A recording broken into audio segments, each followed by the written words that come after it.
Olá, boa noite. Estou eu aqui de novo com o meu alho essencial de hortelã para melhorar a minha concentração, disposição mental, que essa live vai ser muito especial. Olá, boa noite. Sejam bem-vindos. Sejam bem-vindos à nossa última live da leitura conjunta do livro Reprogramando Seus Genes pela Alimentação. Vamos ver se vai ser a última mesmo, sabe por quê? Porque esse capítulo, ele é gigantesco. E a grande questão, por ele ser gigantesco, não sei se vai dar tempo da gente falar todos os assuntos numa única live, né? Então, vamos ver como é que a gente vai conseguir, dependendo da nossa empolgação, se a gente consegue terminar esse capítulo todo hoje, tá? Se não conseguirmos, daí a gente faz uma outra versão final, tá bom? Mas então, para quem não sabe, para quem tá chegando aqui pela primeira vez, nós estamos fazendo a leitura conjunta do livro Reprogramando Seus Genes pela Alimentação. Isso porque é para ajudar tanto as pessoas que já leram o livro e que ficaram com algumas dúvidas, para entender alguns conceitos. Então, a gente passou por todos os capítulos, desde a parte inicial, que a gente falou de todos os conceitos, dos estudos, por que a gente fala em ciclo de estratégia, por que a gente fala que as coisas são individualizadas. Então, a gente passou por todos esses conceitos, falamos de inflamação, falamos das sensibilidades alimentares e a individualidade, por que cada pessoa tem as suas sensibilidades específicas, que não necessariamente pode ser uma intolerância ou uma alergia, enfim. Falamos sobre vários desses assuntos. E aí agora, nessa parte final, que é o capítulo 6, ele é realmente colocando em prática tudo isso nos ciclos de estratégia. E a gente teve o cuidado, eu e o Luciano, quando elaboramos assim dessa forma, que a gente colocou as fases, né? Fase 1, fase 2, fase 3, na verdade não era com a intenção de tornar isso como uma regra ou como uma dieta a ser seguida, mas uma visão para que as pessoas pudessem ter como que é isso na prática, tá? Tanto para os profissionais poderem aplicar isso nos seus pacientes, como também o leigo que tá lendo, ele tentar aplicar, tentar entender, e aí isso, obviamente, dentro das suas individualidades, conseguir os resultados desejados, tá? Então, a nossa ideia aqui não é ditar nenhuma regra, não é dizer faça isso, faça aquilo, de existir realmente uma regra geral para todo mundo, até porque não é esse o nosso interesse. O nosso interesse é sempre a individualidade, tá bom? Então, o nome do capítulo 6, que é o nosso último capítulo, depois os outros capítulos, eles são as receitinhas, né, que vão ajudar a colocar essas coisas em prática. O nome do capítulo chama Colocando em Prática o Ciclo de Estratégias.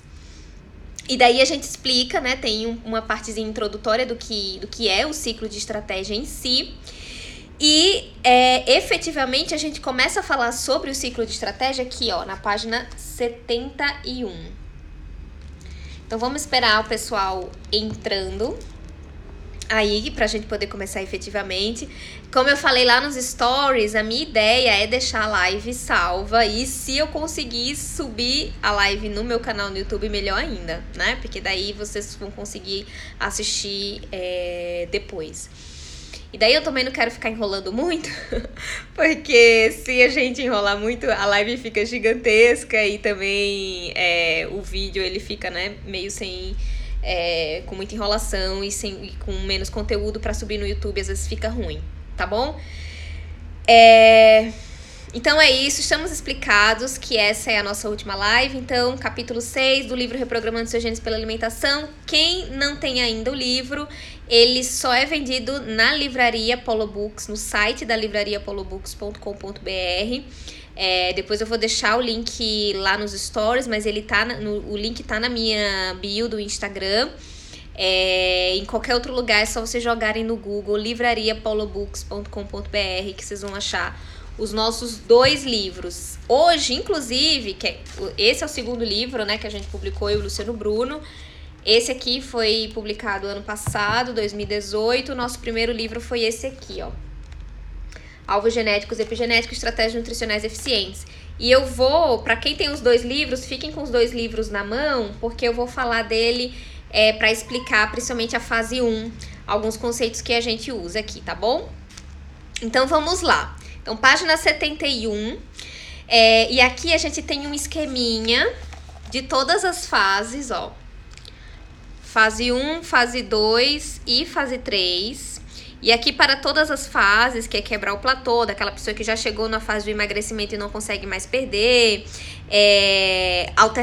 ficar alternando as estratégias e principalmente controlar a compulsão e fadiga. Aquela pessoa que tem muitas dificuldades, mesmo depois de algumas estratégias, ela ainda fica ainda com essas questões de compulsão e também de fadiga mental, né? Principalmente dependendo de como foi feita a estratégia, se ela não conseguiu adaptar bem, ela vai ficar com essas questões de fadiga mental e física também, né?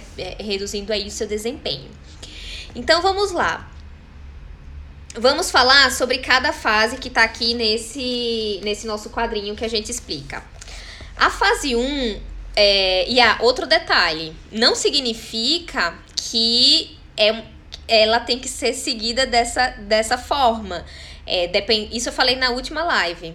Dependendo do estágio em que o paciente esteja, ou da estratégia que já foi feita, ele pode começar na fase 2, ele já pode começar na fase 3, dependendo de cada pessoa, tá? Mas digamos que vamos começar pela fase 1.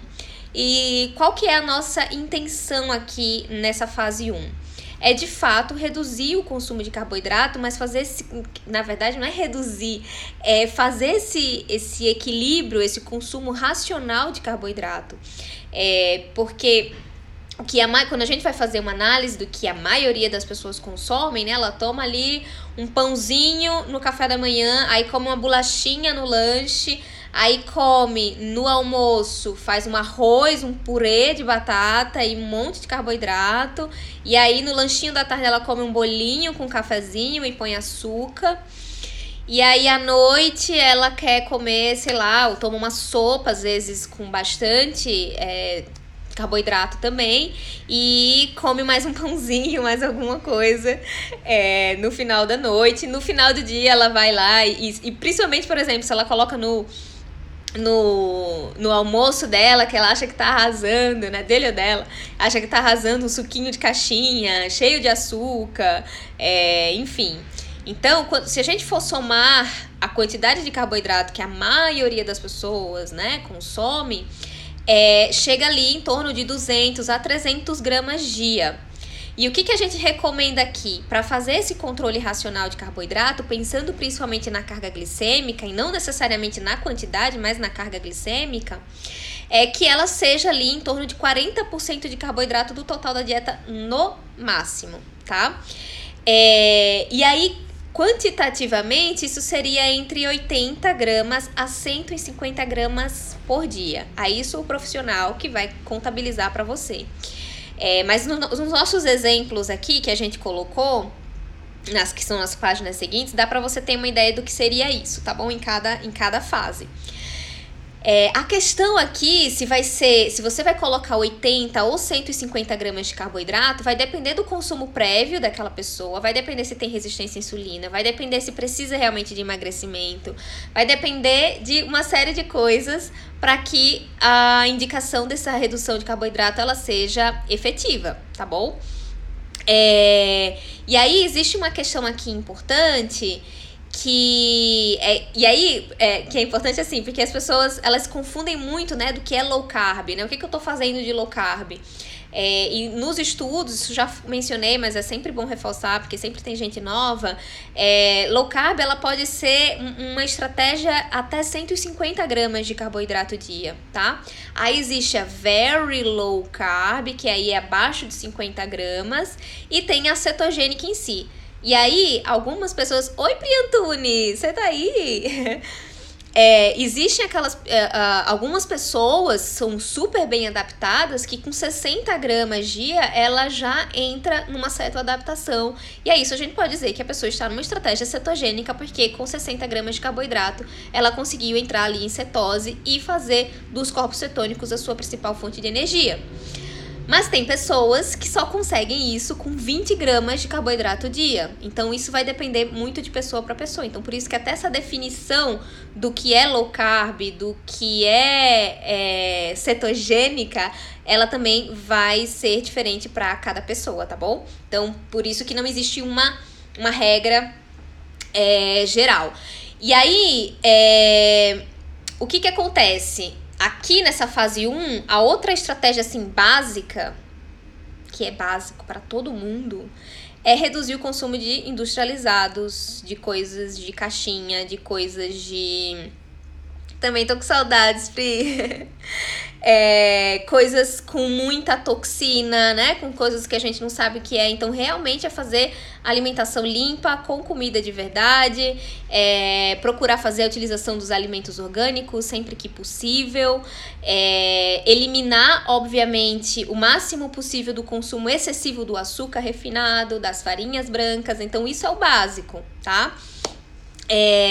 E aí, já reduzindo esse consumo excessivo de açúcar, de farinha branca, disso tudo, você já tá colocando ali dentro da sua estratégia, já quase que colocando dentro de uma estratégia de baixo carboidrato, tá bom?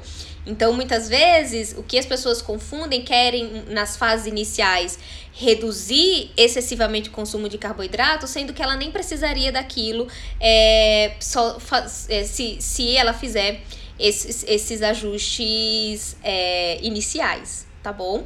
Porque o corpo, ele vai precisar de algumas adaptações. Só tirando isso, você já vai dar para o seu corpo uma série de benefícios e reduzindo ali o estresse oxidativo, reduzindo a inflamação, tudo isso já vai gerando uma reprogramação ali dos genes para favorecer o metabolismo. Então, não precisa colocar numa restrição muito grande nessa fase inicial, dependendo do caso, tá bom? E aí, o nosso outro ponto que a gente coloca aqui, ó, que é colocar coisas para a biogênese mitocondrial. E aí, aqui, por que a gente coloca coisas para a biogênese mitocondrial como na primeira fase? Porque, sério, gente, o que eu observo, assim, nos pacientes de muita dificuldade de resultado para tudo, tá? Seja para questões de emagrecimento, seja para questões de massa, para ganhar massa magra, a pessoa que já tem a composição corporal, né, relativamente ali magra, mas quer ganhar massa magra, seja a pessoa que tá com dificuldade de memória, concentração, energia, seja para questões de doenças crônicas, doença autoimune, enfim, tudo a gente precisa cuidar primeiro da nossa saúde mitocondrial, tá? Lógico que antes disso e tudo isso também tem as questões do intestino, que tá tudo interligado, mas vamos focar aqui nessas questões das mitocôndrias. Por quê? Porque você só vai conseguir um resultado efetivo quando você tem a sua usina geradora de energia, que são as mitocôndrias, funcionando bem. E o que acontece com a maioria das pessoas que tem um estresse muito grande, estresse emocional também, né? Que tem insônia, que tem doenças inflamatórias, que tem muito estresse oxidativo, elas têm uma tendência a ter uma disfunção que é chamada disfunção mitocondrial. E é por isso que as pessoas vão se sentindo, e isso é muito sério. Porque as pessoas, elas vão sentindo como se essa baixa de energia que dá por uma disfunção mitocondrial ou por um baixo funcionamento das mitocôndrias é como se fosse depressão.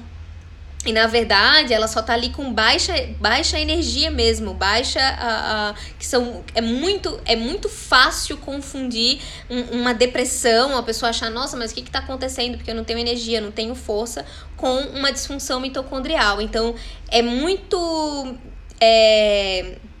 tem que ter muita cautela nessa questão dos diagnósticos, porque muitas vezes é uma questão ali de disfunção mitocondrial, obviamente pode ter ali um componente de depressão, mas isso é uma coisa inicial, assim, para ser corrigida. E eu tenho observado muito isso. Eu até coloquei uma coisa aqui, deixa eu ver se eu consigo, para depois compartilhar com vocês. Depois a gente pode até fazer uma live só sobre a disfunção mitocondrial e o que a gente faz nesses casos, tá? Porque, assim, é muito comum. E dependendo do teste genético, aí a gente vai tendo, né, as outras coisinhas, cerejinhas do bolo. Se você tem um teste genético já inicial, você já consegue identificar ali se o paciente ele tem essa facilidade em desenvolver a disfunção mitocondrial, dependendo de alguns genes específicos, tá? A gente até cita aqui, na página 71 ainda, ó. Na página 71, a gente até cita como que vai funcionar essa fase 1 e quais são os principais genes a serem modulados aqui. Que nessa fase, os objetivos são ativar PGC1-alfa. Então, peguem aí o caderninho para quem tá, ou quem tá com o livro, para quem não tem o livro, anotem aí o PGC1-alfa, alguns de vocês já devem conhecer. Para quem é leigo, o que danado significa PGC1-alfa? O PGC1-alfa, ele é o principal cofator ali, que tá junto ali da mitocôndria com outros cofatores importantes para a saúde mitocondrial e para a utilização de gordura como fonte de energia. Que é isso que a gente quer na hora das questões de emagrecimento, tá? E cuidar dessa saúde mitocondrial, ela vai ser fundamental para avançar nas próximas estratégias, porque senão o paciente ele vai sofrer muito se você já colocar ele num jejum intermitente, ou se já colocar ele numa cetogênica, então vai existir uma questão de bastante dificuldade. E o pior ainda, você vai, muitas vezes, se já começar logo de cara sem cuidar das questões da biogênese mitocondrial, ele não vai ter vai fazer toda essa restrição, não vai ter o resultado que é esperado, que ele vai achar que é pouco, né? Porque os pacientes, eles são ansiosos por resultados, a gente também, né? Obviamente quer que eles tenham resultados mais rápido, mas às vezes o corpo, a célula, ela não está preparada, as mitocôndrias, elas não estão preparadas para aquilo. E aí, ó, para quem tem o livro Alvos Genéticos, Epigenéticos, Estratégias Nutricionais Eficientes, a gente fala aqui desses cofatores. Para quem quiser se aprofundar, o que danado é PGC1-alfa, o que danado é sirtuína, PPR-alfa, que a Rosane já colocou aí pra gente. São todos... o PPR-alfa, ele atua junto com PGC1-alfa. A gente tem até uma figurinha aqui com isso. Mas eu não quero me aprofundar nisso, não vai ficar muito gigante isso aqui. Mas aqui, ó, inclusive a gente tem quem são esses ativadores da biogênese mitocondrial e dessa... toda essa maquinaria da saúde mitocondrial, tá bom? Porque a gente fala isso, estimular a biogênese mitocondrial. Mas com o que, Rita? Né? Existem várias estratégias. O jejum intermitente, ele é uma das estratégias de estimular a biogênese mitocondrial, mas na fase 1 a gente não vai entrar com o jejum intermitente ainda, porque é muito provável que, dependendo do caso, o paciente ainda não esteja preparado, tá? Então, o que a gente faz? É colocando os fitoquímicos que estimulam. Então, aqui a gente tem... aqui nessa nossa tabelinha que está no nosso primeiro livro, a gente até coloca como estratégia assim, para estimular PGC1-alfa, sirtuína, PPR-alfa, a restrição calórica, né, mesmo, que com o jejum intermitente, e a dieta cetogênica. Mas lembrem-se que nós não vamos fazer isso na fase 1, tá bom? Aqui é página 70, nesse outro livro, para quem tá com os dois, tá bom? Aí tem aqui, ó, hidroxitirosol. Ó, olha que coincidência. No livro Reprogramando Seus Genes é página 71. E no livro Alvos Genéticos e Epigenéticos eu estou na página 70. Aí vocês estão vendo aqui, ó, na listinha, hidroxitirosol. Hidroxitirosol, ele é um ativo que eu gosto muito de utilizar. Ele é extraído da oliva, e existe um ativo que a gente pode utilizar via farmácia de manipulação, que chama o Liolá. Ele é excelente inclusive para as questões de pele também. Ele tem uma ação antioxidante bem interessante. E aí vocês verem, a ideia de que quem é prescritor vê isso em farmácia de manipulação, tá bom? Outras estratégias interessantes é o próprio resveratrol. Aí o resveratrol também, a prescrição ela é personalizada, porque dependendo das condições de Conte, de outras condições, o resveratrol ele pode ser interessante ou não. Isso é importante de ser observado para quem é prescritor. Um dos que eu mais gosto que tá aqui nessa lista, que aí funciona super, principalmente se o paciente tem resistência à insulina, é o ácido alfa-R-lipoico. Esse aqui, o ácido lipoico. É um dos que... Ai, tá aqui. É um dos que eu mais gosto, porque é um dos mais interessantes para as questões de resistência à insulina, e aí você já vai estar trabalhando tanto resistência à insulina como também estimulando biogênese mitocondrial, tá bom? Tem questões individualizadas também, porque alguns pacientes sentem algum desconforto, então é importante vocês verem isso também em farmácia de manipulação, tá? Rhodiola rósea, adoro, porque ele é um adaptógeno.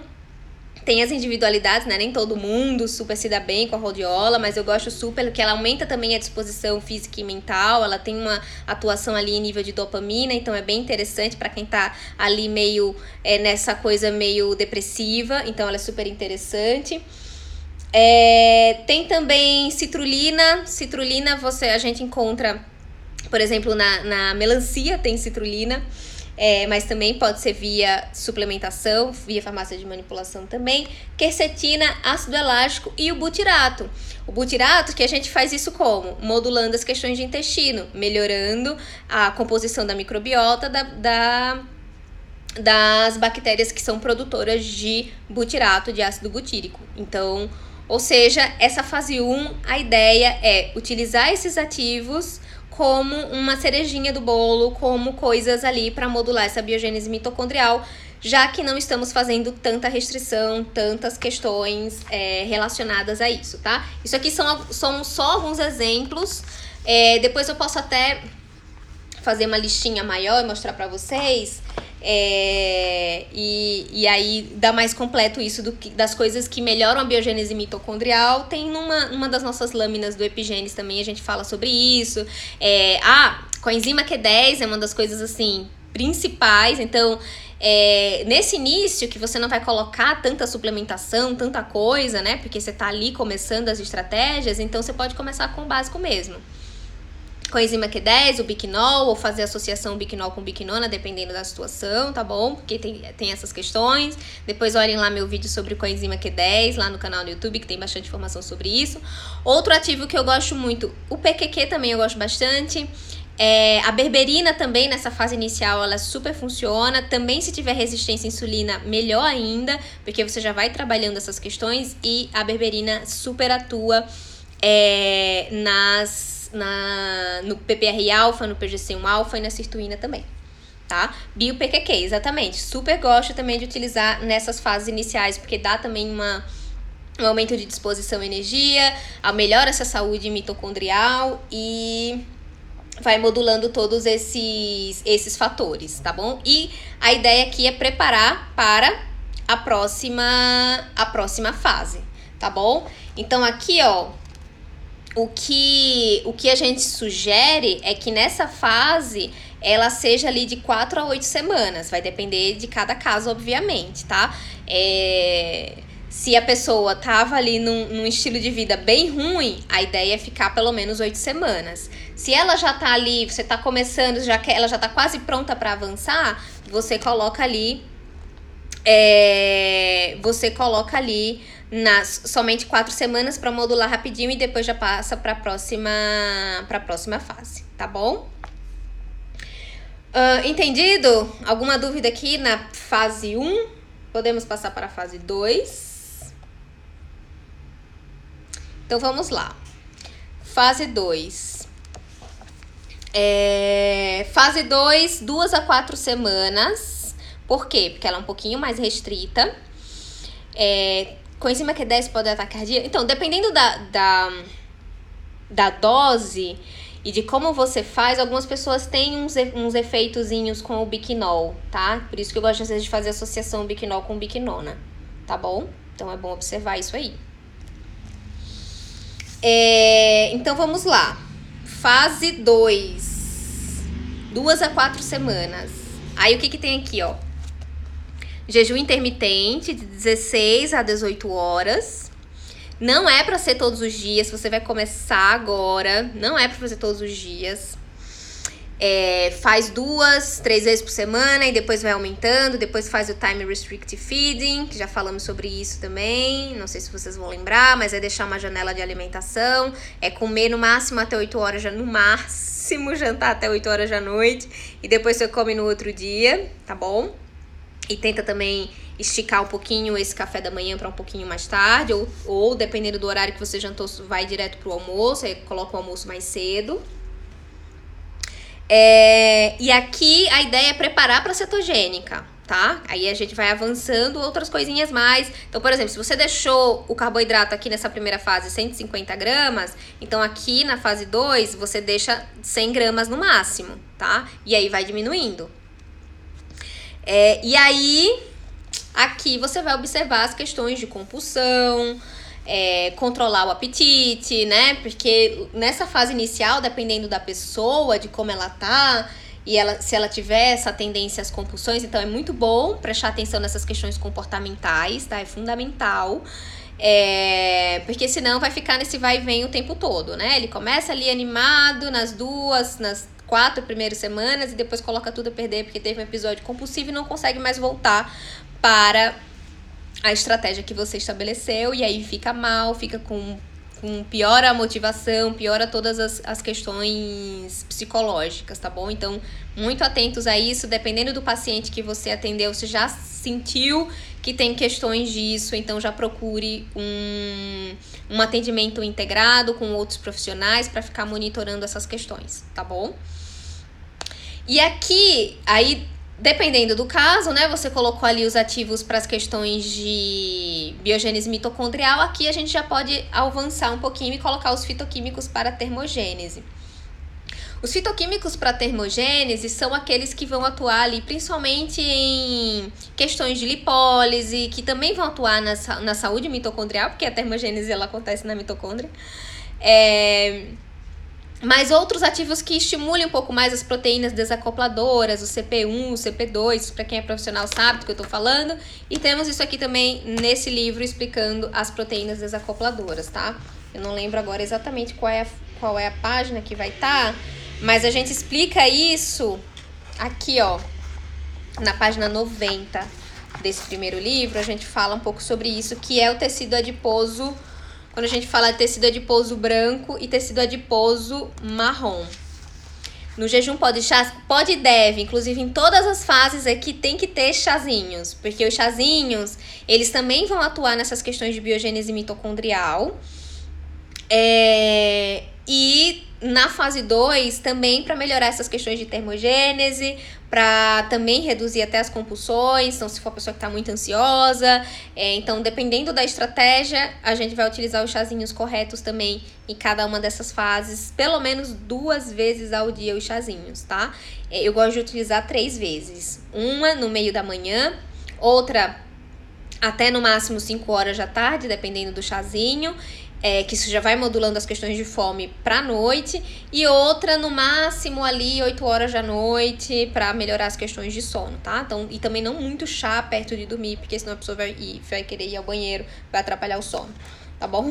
Aí tem que ter cuidado com os chazinhos que tem cafeína, então o ideal é no máximo cafeína até as 17 horas, isso independente de se você é metabolizador rápido ou lento, isso também é outra questão que a gente precisa depois conversar com detalhes, tá bom?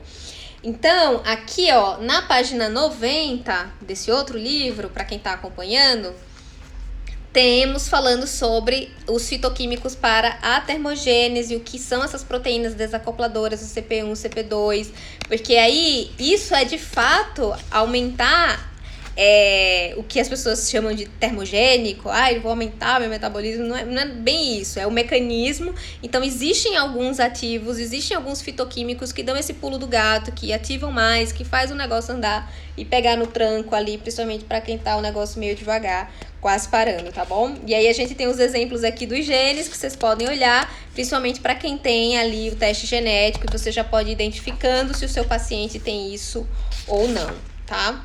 E aí eu tô querendo ver aqui. Olha que maravilhoso. Nesse outro livro, ele tem aqui, ó, na página 98, tem os exemplos também de todos esses fitoquímicos para vocês ficarem bem familiarizados com isso, tá? Quercetina, capsaicina. Capsaicina super é uma ativadora ali para fitoquímico, ativadora para termogênese. Gengibre.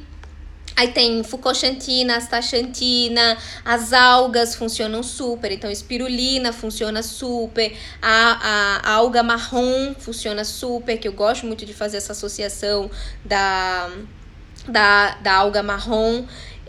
Mas se você quer usar o espirulina, use espirulina. Se quiser utilizar a clorela também tem um efeitozinho aí interessante. Gengibre super funciona. Que mais que temos aqui? Aí temos outros... Aqui nesse outro livro temos exemplos de outros moduladores e outras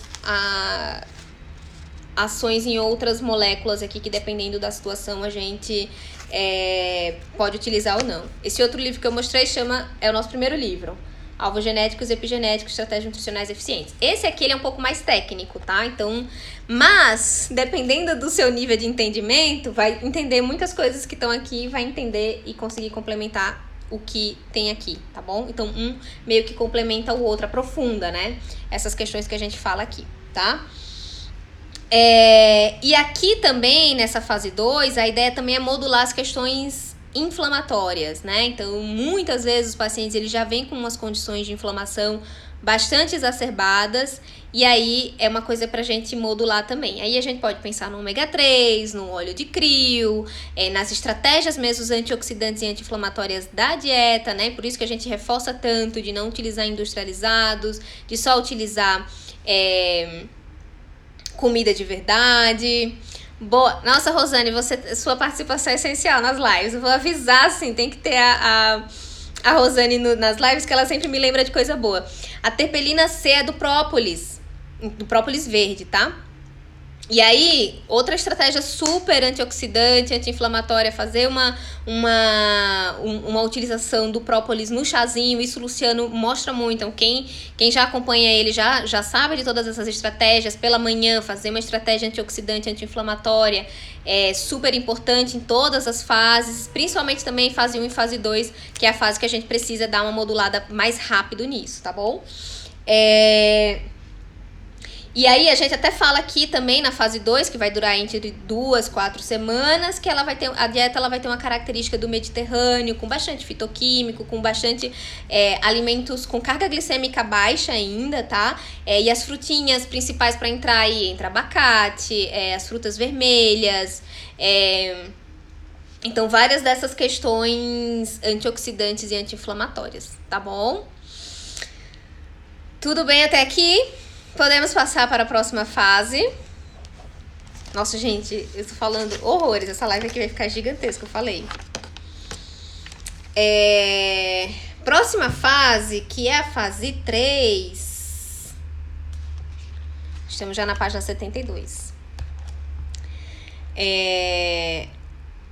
A próxima fase, a fase 3, que é uma fase um pouquinho mais restrita, você pode já ou avançar para a cetogênica em si, tá? Que a gente coloca aqui um exemplo.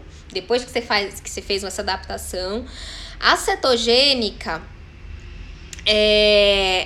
a ideia, assim, vai depender muito. Se você já preparou bem da fase 1, fase 2, você pode fazer uma cetogênica de até 4 semanas e tá ótimo. Algumas pessoas não aguentam, né? Elas vão aguentar ali 2, 3 semanas. Só que o problema é que se você faz só 2 semanas, 3 semanas, a pessoa nem conseguiu adaptar ainda. Porque depende de muitas questões essa cetoadaptação, tá? Tem vídeo sobre a dieta cetogênica também no meu canal, que explica todas essas questões de cetoadaptação, por que algumas pessoas demoram mais do que outras, por que algumas pessoas sofrem mais do que outras, de ficar com baixa energia, porque até o corpo entender e saber utilizar os corpos cetônicos como fonte de energia, para algumas pessoas demora mais, e para outras um pouco menos. Para as pessoas que demoram menos, que ela já consegue fazer a cetoadaptação rápido, se ela fizer ali 2 semanas, já tá excelente da estratégia cetogênica. Se a pessoa demora muito para cetoadaptar, então o ideal é deixar ali 4 semanas, porque são 2 semanas meio sofridas e depois 2 semanas que ela vai ter os benefícios, ela vai sentir essa diferença. Rita, quando eu sei que eu tô bem cetoadaptado? Quando você adaptou pra cetogênica, fez tudo certinho e você tem mais disposição e mais energia física e mental na cetogênica, tá? Aí, se você tem mais energia física e mental depois que você passou ali as 2 semanas, significa que você já cetoadaptou e você já está excelente, bem adaptado. Então, não precisa nem fazer a dosagem lá das fitinhas, porque significa que você já tá bem, tá? E aí, você deixa ali por 4 semanas e depois você volta para algumas das estratégias. Eu gosto de voltar ali para fase 2, colocando, se você estava na cetogênica com 30 gramas de carboidrato, eu volto para depois óbvio, sempre com carga glicêmica baixa, estava 30, eu coloco 60, dobro e sempre com carga glicêmica baixa. TCM ajuda bastante, principalmente o C8. Exatamente, Léo. Léo também tem ótimas participações aqui nas minhas lives. O ácido caprílico, que é o Brain Octane, que ele é de 8 carbonos, por isso chama C8. E tem o TCM. O TCM ele tem um pouquinho mais de... Ele tem ali uma misturinha de 8 carbonos, 10 carbonos, até 12 carbonos. E o óleo de coco... Porque, tanto o TCM como o ácido caprílico, que é o C8, eles são extraídos do óleo de coco, tá bom?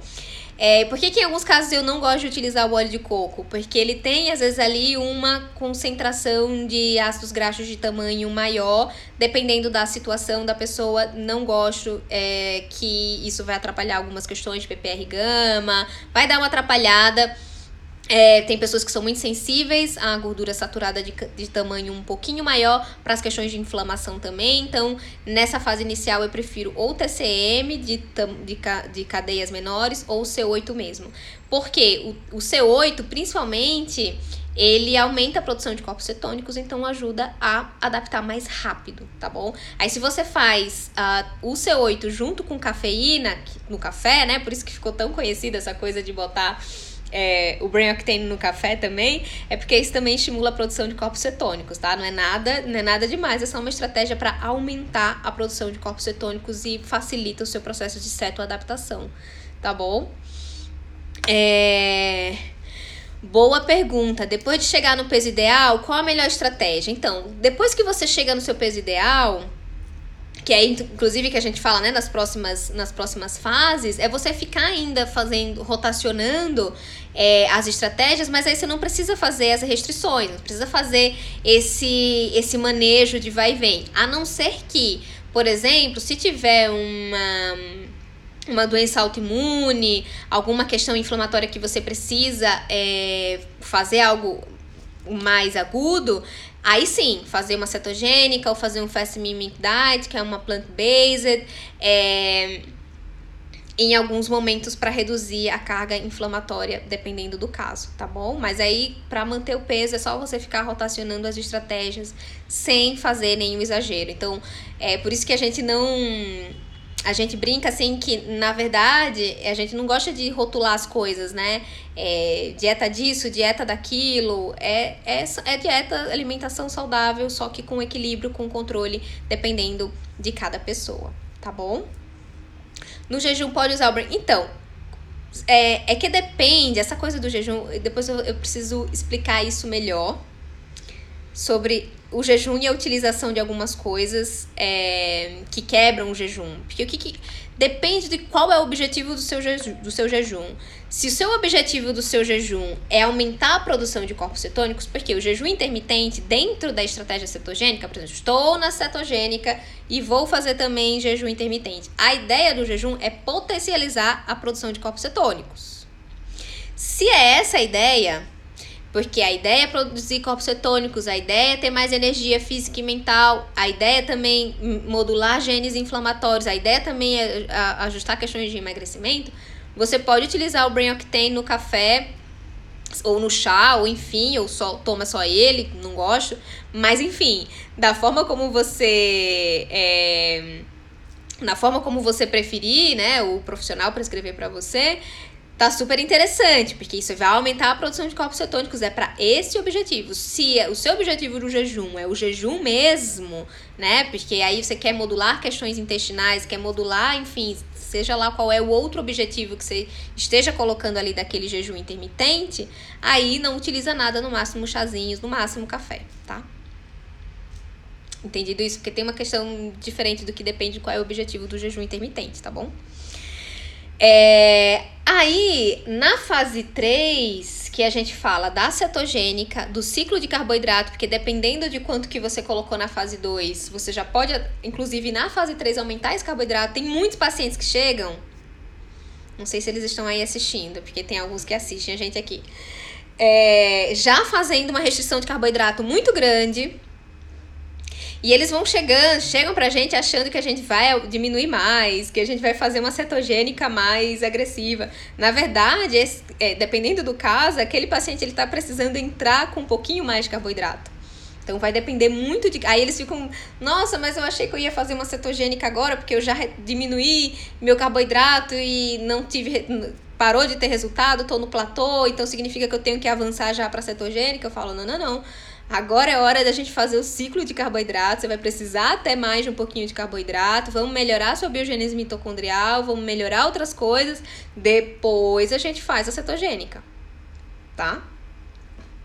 E a outra coisa que tem aqui também na fase 3 é o protocolo do Fasting Mimic Diet, que o Fasting Mimic Diet nada mais pelo próprio nome já diz, é uma estratégia plant-based.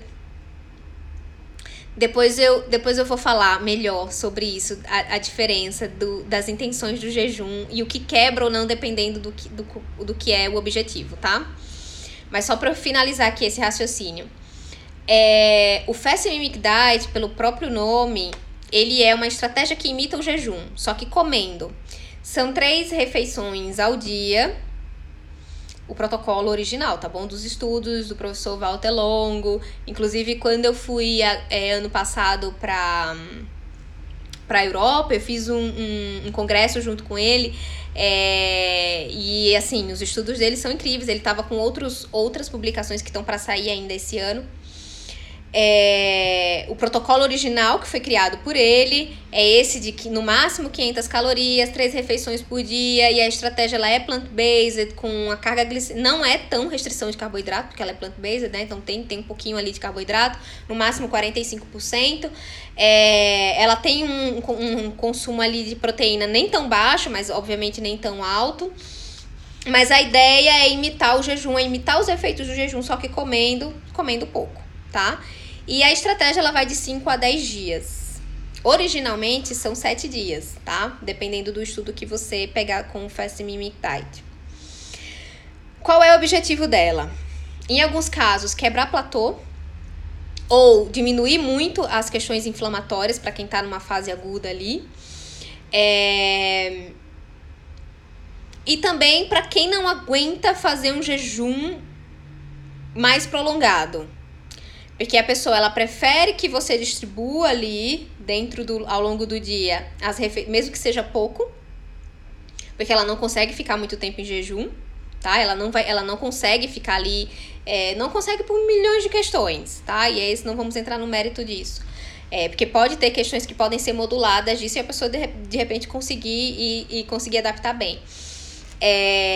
Mas a ideia aqui é fazer uma estratégia plant-based anti-inflamatória e quebrar platô, tá bom? Quebrar platô, o que é? A pessoa que já chegou no limite do peso dela, ela não consegue mais ter resultado, e aí a gente avança para uma estratégia do Fasting Mimic Diet ali 5 a 10 dias, tá? Eu costumo deixar 10 dias para ter um efeito mais eficiente, tá bom?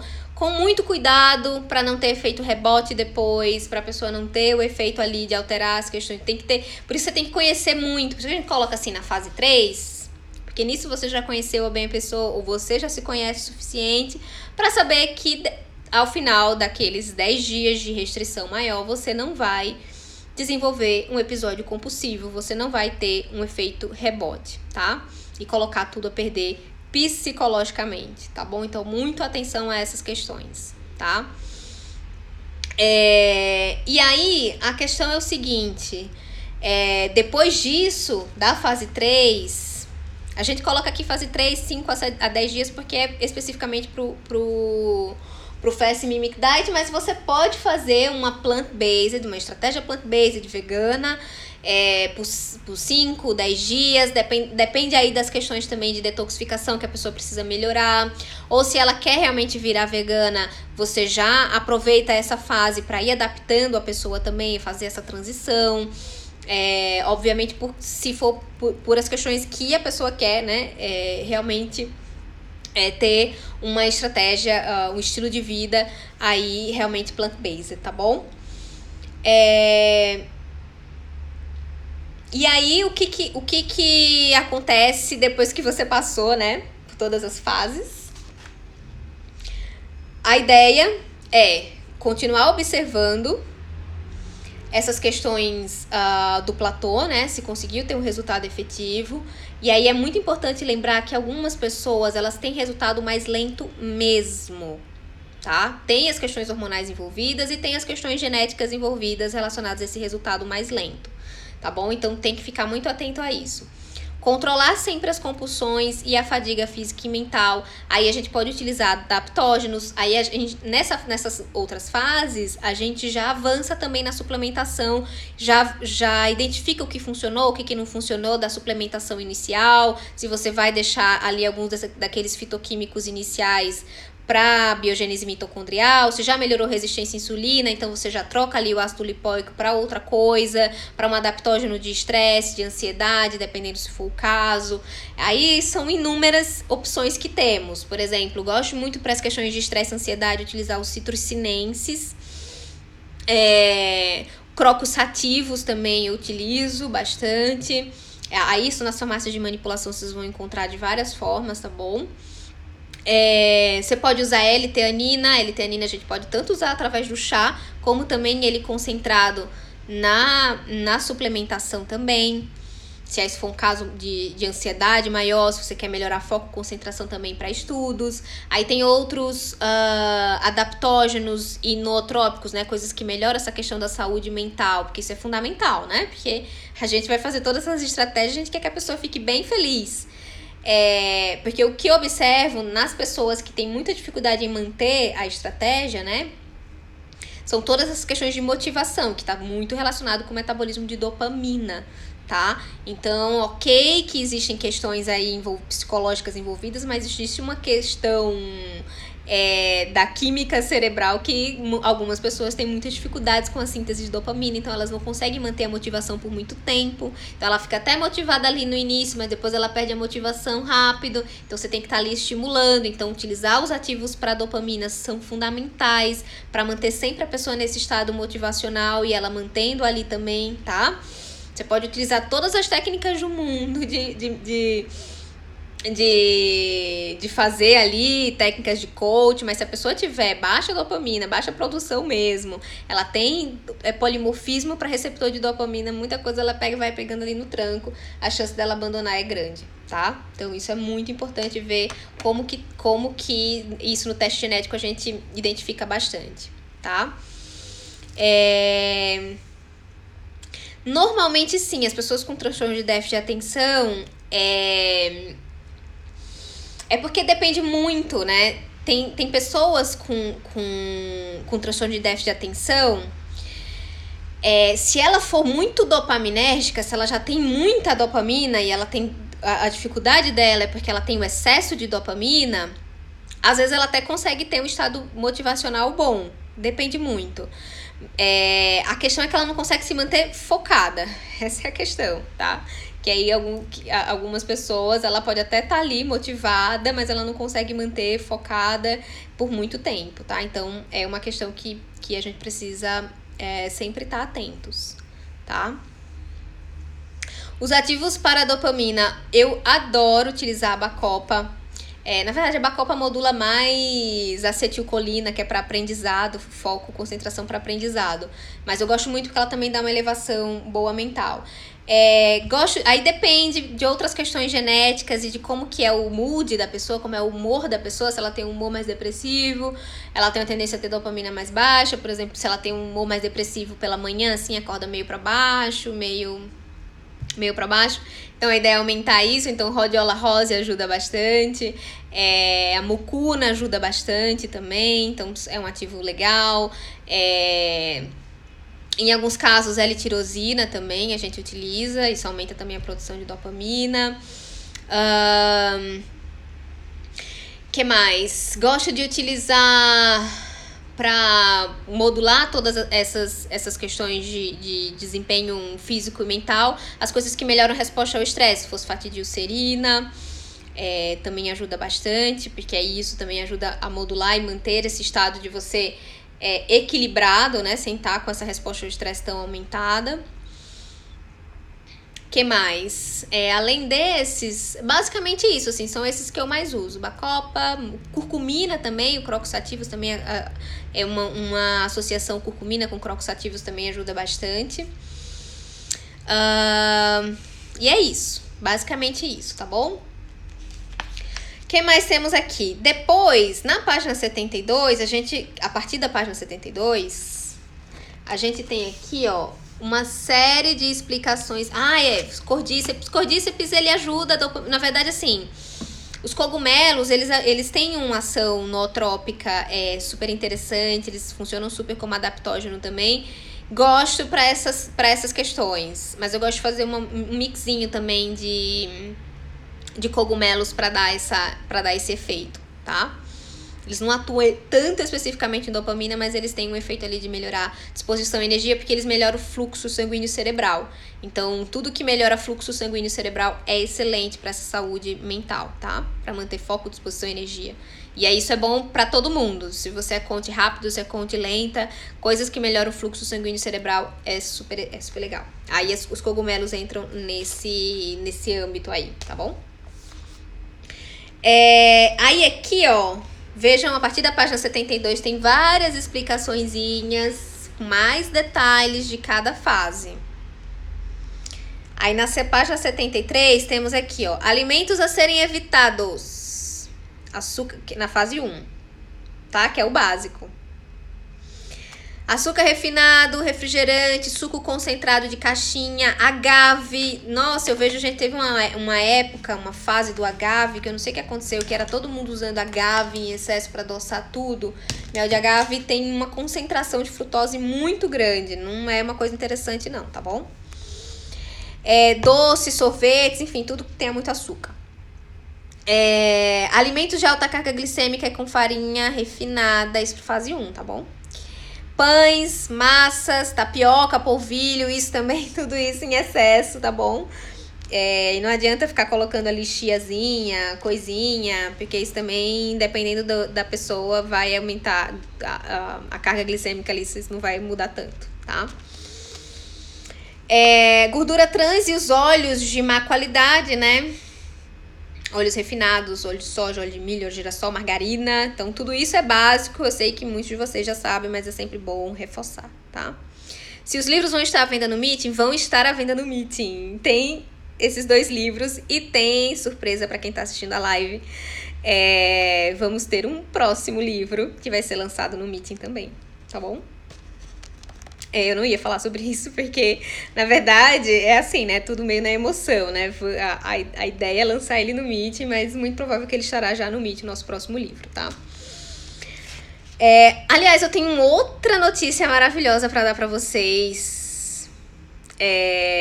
Que, para quem tava super perguntando também do nosso curso de Epigenes, isso aqui é em primeira mão também, para quem tá assistindo a live até agora. Já estão abertas as inscrições para a nossa próxima turma do Epigenes. Então, epigenes.com.br, já estão abertas as inscrições. Então, para quem estava perguntando, super ansioso, esperando abrir as inscrições, estão lá. É só entrar no nosso site que vão ter todas as informações. Depois eu vou fazer mais stories e contando um pouco mais sobre o curso, tá bom? É pra gente não perder o foco aqui da nossa live. Mas é só porque vocês perguntaram aí, vai ter livro. A ideia é ter lâmina também, porque, gente, essas lâminas são as lâminas mais cobiçadas desse Brasil. A questão é porque ela não é fácil, assim, de ter em grandes quantidades. Então, a nossa ideia é colocar para vender só para os nossos alunos do Epigenes e talvez ter no Meeting também, tá? Também não posso prometer, porque a edição dela é limitada e a gente não consegue fazer uma quantidade excessiva delas para distribuir. Então, se a gente colocar a venda no site, por exemplo, o negócio vai acabar em 1 segundo. E aí, a nossa ideia é vender só para os nossos alunos do Epigenes e em alguns eventos, principalmente o Meeting, tá bom? Temos vários ex-alunos aqui, o Léo, faça um Vale a Pena. Ai, Léo, obrigada. Temos alunos maravilhosos. Enfim, aqui eu tô na página 73, tá bom? Pra gente não perder o nosso foco. Adoçantes artificiais, aspartame, sucralose, tudo isso na fase 1. A nossa ideia é fazer essa limpeza geral aí de todos esses industrializados e todas essas coisas. Aqui nas páginas 73, a gente já fala da nossa ideia do shot anti-inflamatório e antioxidante ao acordar. Porque a gente explica por quê, né? O José Roberto tá aí também. Ele fez. Nossa, gente, só tem nossos ex-alunos maravilhosos. Rosane, José Roberto, Léo, tá todo mundo muito maravilhoso aqui presente. E aí, ó. A gente tem aqui também, que é na página 74, aumentar o consumo dos chás. A gente fala dos chás que tem efeito diurético, para quem tem muita retenção, mas os chazinhos com efeito diurético, ele é para melhorar ali naquele momento. Ele não vai tratar as questões de retenção de líquido. Você precisa investigar quais são as causas dessa retenção de líquido, saber se são questões hormonais, saber se tem questões genéticas também envolvidas nessa retenção de líquido. Mas você pode utilizar, obviamente, para melhorar ali pontualmente essas questões, tá? Até porque alguns deles, por exemplo, se você utiliza o chá de carqueja, que tem um efeito diurético, o chá de cavalinha, eles têm efeitos também interessantes no sistema de detoxificação, fase 1 de detoxificação, isso vai ser interessante, tá? Os chazinhos anti-inflamatórios, daí a gente fala bastante aqui também do chá de moringa, da erva tulsi, chá da casca de laranja, o matcha também ele entra aqui, chá verde, chá de romã. Aí tem os chazinhos potencializadores do sono, que você pode utilizar nesse horário que eu falei. Eu gosto de utilizar os chazinhos do sono a partir das 5 horas da tarde, porque o chá que vai melhorar as questões de sono não é pra você tomar imediatamente antes de dormir. Você precisa de um tempo para ele atuar, a melhorar os níveis de GABA, a ter esse efeito de relaxamento. Então é às 5 horas da tarde, no máximo às 18. Aí você usa umas 5 da tarde, depois você usa o mesmo chazinho de relaxamento, até potencializa com outros 8 horas da noite, 10 horas da noite, dependendo do horário que o paciente vai dormir, tá bom? Se ele for dormir meia-noite, a ideia é que ele durma mais cedo, né? Mas enfim, se ele for dormir às 10, um às 5, outro às 8. Se ele for dormir à meia-noite, daí você põe às 18 horas e o outro ali por volta das 8 horas da noite, tá bom? Aí tem os que melhoram também as questões digestivas, gástricas, alfavaca, funcho, avacidreira, espinheira santa. Tem os de distensão abdominal, erva cidreira, gengibre, funcho, cravo, são excelentes. E os chazinhos para TPM, da folha de amora, camomila, dente de leão, tá bom? E aí a gente pode fazer sempre também rotacionar entre eles desses chazinhos, tá? Aí a gente coloca aqui, ó, esse panorama geral da fase 1 e tem até os exemplozinhos da estratégia, de exemplo, do que você coloca no café da manhã, que pode ser um omelete com espinafre, rúcula, com azeite extra virgem, óleo de coco, dependendo da situação, com uma porçãozinha de frutas de carga glicêmica baixa, que pode ser kiwi, goiaba, maracujá, abacate, dependendo da preferência, né, do paciente, ou pode ser um shakezinho com vários folhosos. Eu tô olhando aqui que o Instagram ele vai finalizar a live, porque quando dá 1 hora de live ele finaliza sozinho, né? Então, era o que eu esperava que ia acontecer, né? Eu tô achando que a gente vai ter que fazer de novo a parte 2 dessa nossa live, desse capítulo 6, tá? Porque ele vai, em 1 minuto, o Instagram vai cortar essa nossa live. Então, vamos fazer assim, gente. Eu vou fazer uma outra live dessa pra finalizar o capítulo completo, porque foi muita coisa. Eu sei que tem mais informação. e eu não gosto de deixar a informação pela metade, então a gente continua, eu combino com vocês uma próxima data pra gente fazer, de fato, o final dessa nossa live, tá bom? Do nosso capítulo 6 aqui do livro. É o tempo que vocês vão estudando um pouquinho mais para quem já tem o livro. E aí vocês juntam as dúvidas para tirar todas as dúvidas na próxima live. Tá bom, gente? Então é isso, ó. Em 50 segundos o Instagram vai finalizar aqui. Que ele me expulsa, porque a gente fala demais. Tá bom? Então, muito obrigada pela participação de vocês. Adorei. Vou salvar e tentar deixar salvo aí em algum lugar. E disponível no YouTube, enfim, em qualquer outro lugar. Tá? Então, boa noite. Os nomes dos livros: Reprogramando Seus Genes pela Alimentação, que é o que estamos fazendo, e eu mostrei também o Alvo Genéticos, Epigenéticos, Estratégias Nutricionais Eficientes, mas o que estamos fazendo é esse aqui, tá? Então, boa noite. Cuide do ritmo circadiano de vocês. Já são 9 horas da noite, é hora de... Para algumas pessoas já pode tomar um chazinho aí para melhorar. Tá bom, gente? Obrigada. Boa noite. Tchau, tchau.